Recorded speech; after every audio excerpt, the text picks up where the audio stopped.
இது வெறும் பாட்டு இல்லைங்க, என் லைஃப்பில் இருக்க வழியை உங்களுக்காக பாட்டாக எழுதிட்டு வந்திருக்கேன், கேளுங்க.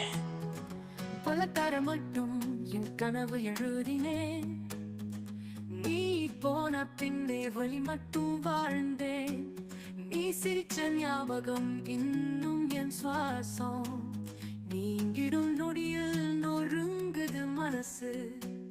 சாரணம் வந்து ஒன்று நினைச்சேன், நீ பாதி வழியில் விலகினாய், என் ஆசைகள்